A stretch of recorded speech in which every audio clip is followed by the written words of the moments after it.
Chapter का नाम है, ये तो जान लें कि हम पॉलिटिकल साइंस, जिसे हिंदी में राजनीति शास्त्र या राजनीति विज्ञान कहते हैं, 12वीं कक्षा के खंड अ का पाठ नंबर 2 है। नहीं तो 4-5 प्रश्न लिखा हुआ किया। एक दलीय प्रभुत्व का दौर। तो देखो पहले बात को समझो, एक दलीय का मतलब होता है एक दल का, प्रभुत्व का मतलब क्या होता है, बोलबाला या वर्चस्व, और दौर का मतलब होता है समय। एक दलीय मतलब एक दल का, प्रभुत्व का मतलब वर्चस्व या बोलबाला, और दौर का मतलब क्या होता है, समय होता है। मतलब अगर आपसे कोई प्रश्न करे कि एक दलीय प्रभुत्व के दौर से आप क्या समझते हैं, या एक दलीय प्रभुत्व क्या है, बड़ी आसान सा उत्तर होगा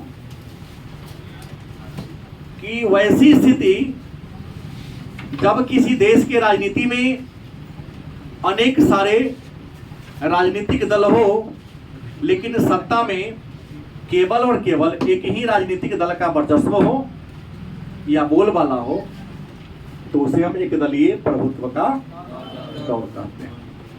मतलब ऐसी स्थिति जिसमें किसी देश में अनेक राजनीतिक दल हो, राजनीतिक दल क्या हो, अनेक हो, लेकिन सत्ता में केवल और केवल एक ही दल का, एक ही पार्टी का बोलबाला हो, तो उसे हम एक दलीय प्रभुत्व के दौर के नाम से जानते हैं।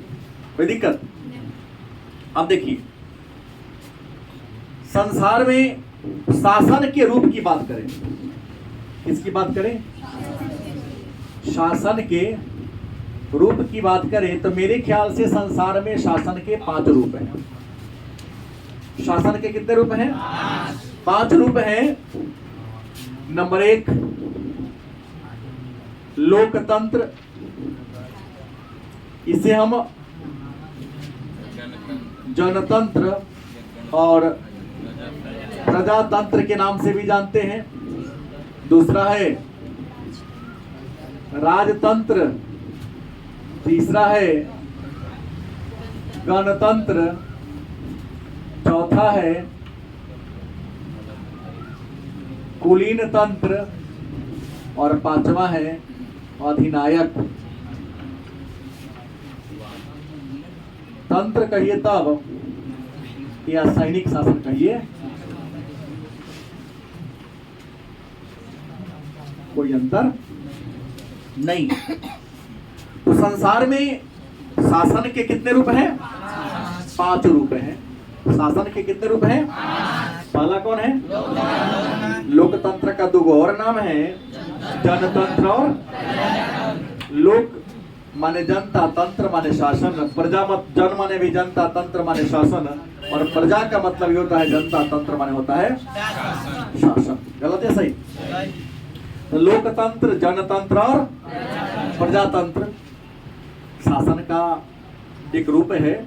अब होगा डिफिनीशन कि प्रजातंत्र है क्या, प्रजातंत्र कहते किसे है।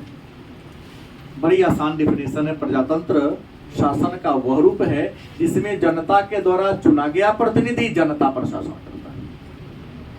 जनता के द्वारा चुना गया प्रतिनिधि जब जनता पर शासन करे तो उसे हम प्रजातंत्र, जनतंत्र या लोकतंत्र के नाम से, है ना सही बात? और प्रजातंत्र के 2 रूप हैं। प्रजातंत्र के कितने रूप हैं? एक प्रत्यक्ष प्रजातंत्र और दूसरा अप्रत्यक्ष प्रजातंत्र। प्रजातंत्र शासन का वैसा रूप है जिसमें जनता के द्वारा चुना गया प्रतिनिधि जनता पर क्या करता है, शासन करता है। और प्रजातंत्र के कितने रूप हैं? पहला है प्रत्यक्ष, दूसरा कौन है? प्रत्यक्ष प्रजातंत्र क्या है? तो जब जनता शासन कार्य में स्वयं भाग ले, प्रत्यक्ष पर सीधा, जब जनता शासन कार्य में स्वयं भाग ले तो उसे क्या कहोगे? लेकिन जनता शासन कार्य में स्वयं भाग ना ले, अपने प्रतिनिधियों के माध्यम से शासन में क्या करें, हिस्सा ले, भाग ले, तो उसे आप क्या कहोगे? भारत में अप्रत्यक्ष प्रजातंत्र है और स्विट्जरलैंड में प्रत्यक्ष प्रजातंत्र है। प्रजातंत्र लोकतंत्र की सबसे अच्छी परिभाषा अब्राहम लिंकन ने दिया था। कौन दिया था? Abraham Lincoln. और आप जानते हैं कि अब्राहम लिंकन अमेरिका के राष्ट्रपति थे। इन्होंने कहा democracy is the rule of for the people, by the people, of the people. मतलब लोकतंत्र शासन है जनता का, जनता के लिए, जनता के द्वारा, जनता का, जनता के लिए, जनता के द्वारा शासन को हम लोकतंत्र के नाम से जानते हैं। यह डेफिनेशन किनका है? अब्राहम लिंकन का। और अब्राहम लिंकन, और इन्होंने सिद्ध किया था हरिवंश राय बच्चन की कविता की कोशिश करने वालों की कभी हार नहीं होती और बिना कुछ किए जय जयकार नहीं होती। इरादा बुलंद हो तो समस्याएं आपके मार्ग में बाधा कभी नहीं पैदा होगी। क्योंकि ऐसा इंसान थे जो वार्ड से लेकर मेयर तक के चुनाव में हार गए और राष्ट्रपति के चुनाव में खड़ा हुए तो जीत गए, 2 बार अमेरिका के राष्ट्रपति रहे। और इन्हीं के शासन काल में अमेरिका में दास प्रथा की समाप्ति हुई और गृह युद्ध का भी समापन हुआ था। गलत कि सही? बहुत महान हस्ती। राजतंत्र परिभाषा आप लोग जैसे विद्वान के सामने देना उचित नहीं लगता है क्या? यादें हैं सबको? राजतंत्र का मतलब होता है राजा का शासन। जब शासन में राजा का पद वंशानुगत हो, राजा का बेटा ही अगला राजा बने तो उसे क्या कहेंगे? हालांकि प्रारंभ में राजतंत्रीय शासन व्यवस्था ही प्रचलित थी, लेकिन अब इसकी महत्ता धीरे धीरे कम होती जा रही है। आज शासन का सबसे लोकप्रिय रूप कौन हो गया है? ये भी कहीं कहीं है अभी भी। यूरोप जैसे महादेश, नहीं भूटान में भी खत्म हो गया होगा 2007 में। कहा है? नहीं, राजतंत्र नहीं, नहीं भाई, वहां कोई तानाशाही अधिनायक तंत्र है, वहां तानाशाही है, वहां डिक्टेटरशिप है वहां। अब गणतंत्र क्या है? आप लोग कई बच्चे में लिखने के क्रम में प्रजातंत्र में ही गणतंत्र को घुसी आ रहा था, नहीं कुछ बोला जानबूझ के कि 12वीं में आ गया, अभी तक डिफरेंस नहीं, अंतर पता है आपको। गणतंत्र क्या है? तो गणतंत्र का शाब्दिक अर्थ मैं सबको बता दिया हूं कि देश का जो अध्यक्ष होगा, शासन का जो अध्यक्ष होगा, जनता के द्वारा चुना गया प्रतिनिधि होगा। देश का जो अध्यक्ष होगा, शासन का जो अध्यक्ष होगा, वह जनता के द्वारा चुना गया क्या होगा? प्रतिनिधि होगा। कोई खानदानी व्यक्ति, कोई वंशानुगत व्यक्ति क्या होगा? इसे क्या कहोगे आप? गणतंत्र कहेंगे। जब शासन का अध्यक्ष या देश का अध्यक्ष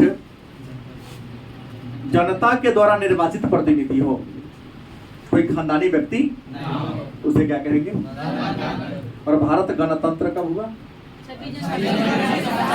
26 जनवरी 1950। उससे पहले इंडिया में भी क्या था? क्या देसी रियासत है? तो यहाँ 1950 से क्या हो गया कि जिसे जनता वोट में पूर्ण बहुमत से जीत हासिल कर देगी, वही सत्ता में क्या होगा? आएगा। गलत किसे? भारत में सर दोनों है। गणतंत्र और लोकतंत्र में बहुत भारी अंतर है, क्योंकि लोकतंत्र में जनता अपना प्रतिनिधि स्वयं चुनती है और गणतंत्र में जनता के प्रतिनिधि अपने प्रतिनिधि को चुनते हैं। भारत में लोकतंत्र के जो प्रधान है वह पीएम है, प्राइम मिनिस्टर, और गणतंत्र के जो हेड है वह है राष्ट्रपति। कौन है? तो क्या पीएम के चुनाव, पीएम बनने के लिए एमपी होना, एमपी का चुनाव होता है जो हो रहा है अभी, तो एमपी का चुनाव होता है तो वोट कौन देगा? मैं दूंगा, आप लोग के पापा देंगे, आप देंगे, आप देंगे। इस बार पहली बार आप लोग नहीं दीजिएगा क्योंकि 12वीं के छात्र हैं, 18 साल ना पूरा हो। अगले साल विधानसभा में दीजिएगा आप लोग। गलत कि सही? तो प्रश्न है कि हम एमपी को चुनते हैं, हम एमएलए को चुनते हैं, एमपी सब मिलकर अपना नेता चुनता है, उसको प्रधानमंत्री के रूप में राष्ट्रपति नियुक्त कर देते हैं। एमएलए मिलकर अपना नेता चुनता है, जिसको मुख्यमंत्री के रूप में राज्यपाल मनोनीत कर देते हैं, नियुक्त कर देते हैं। गलत कि सही? अब सवाल है, तो राष्ट्रपति को वोट तो जनता नहीं देती है, एमपी और एमएलए मिलकर राष्ट्रपति को वोट देते हैं उनके चुनाव। दोनों में यही अंतर है ना कि लोकतंत्र में उम्मीदवार को वोट जनता देती है, आम जनता, लेकिन गणतंत्र में जनता के चुने गए प्रतिनिधि वोट देता है ना। करिए, कुलीन तंत्र यह शासन का वैसा रूप है शासन का वैसा रूप है जिसमें किसी खास खानदान के व्यक्ति ही शासन में भागीदार होता है। जैसे अपने भारत में या विश्व का सबसे प्राचीन जो गणतंत्र था लिच्छवी गणतंत्र, और लिच्छवी गणतंत्र में कुलीन तंत्र था। खास किस खानदान का? लिच्छवी एक खानदान था, उसी का शासन होता था। लिच्छवी गणराज्य था, खास खानदान के लोग ही। जैसे ब्रिटेन में राजतंत्र है, लेकिन राजतंत्र के साथ साथ वहां कुलीन तंत्र है। इंग्लैंड का जो भी राजा बनेगा या महारानी बनेगी वह रोमनोव वंश की ही होगी, दूसरे खानदान का। माने शासन में जब किसी खास खानदान का, खास वंश के लोगों का दबदबा हो या बोलबाला हो तो उसे क्या कहोगे आप? खास खानदान के लोगों का दबदबा हो। गलत कि सही? तो उसे क्या कहेंगे? 1952 से लेकर, विरोध नहीं कीजिएगा, 1967 तक भारत के लोकसभा में कहने के लिए लोकतंत्र था, लेकिन कांग्रेस परिवार का ही दबदबा था। कांग्रेस ही सत्ता में आती थी। मैं पढ़ाऊंगा इसी पाठ में 1959 में 57 के आम चुनाव में जब केरल विधानसभा में साम्यवादी पार्टी आ गई तो नेहरू जी उस पर कुशासनहीनता का आरोप लगवा दिया और राष्ट्रपति शासन लगवा दिया 1959 में। क्या नवीन जी, आप तो जान रहे हैं ना? जी सर। खास खानदान का चलता है। शासन में दबदबा हो तो कुलीन तंत्र होगा, समझ गया? हालांकि ब्रिटेन में ऐसा है, अधिनायक तंत्र या सैनिक शासन। जब कोई ताकतवर तनाशाह व्यक्ति जनता के द्वारा चुने गए प्रतिनिधि को उसके पद पर से स्वयं सत्ता को हड़प ले या चुनाव होने ही न दे तो अधिनायक तंत्र। सेना के प्रधान निर्वाचित पीएम को पद पर से हटा के स्वयं सत्ता को हम अपना ले तो क्या कहेंगे? सैन्य शासन या सैनिक तंत्र। तो संसार में ये शासन के 5 रूप अलग अलग देशों में देखने को मिलती है। तो मन में एक प्रश्न होगा कि भारत में आगे कैसा शासन, भारत में कैसा शासन है? तो सही परिभाषा दे रहा हूं, भारत में गणतंत्रीय लोकतंत्र है। बेखौफ बेहिचक कहीं बोल सकते हैं, कोई दिक्कत नहीं। भारत में कैसा लोकतंत्र है? गणतंत्रीय लोकतंत्र भारत में है। गलत या सही? भारत में गणतंत्रीय लोकतंत्र है। आगे बढ़ो। शासन का सबसे लोकप्रिय रूप कौन है? कौन है? तो आपने नाम सुना होगा, एक विद्वान है J.S. मिल, जिसने कहा प्रजातंत्र प्रतिनिधियोयों का शासन। क्या कहा? प्रजातंत्र प्रतिनिधियों का क्या है? शासन है।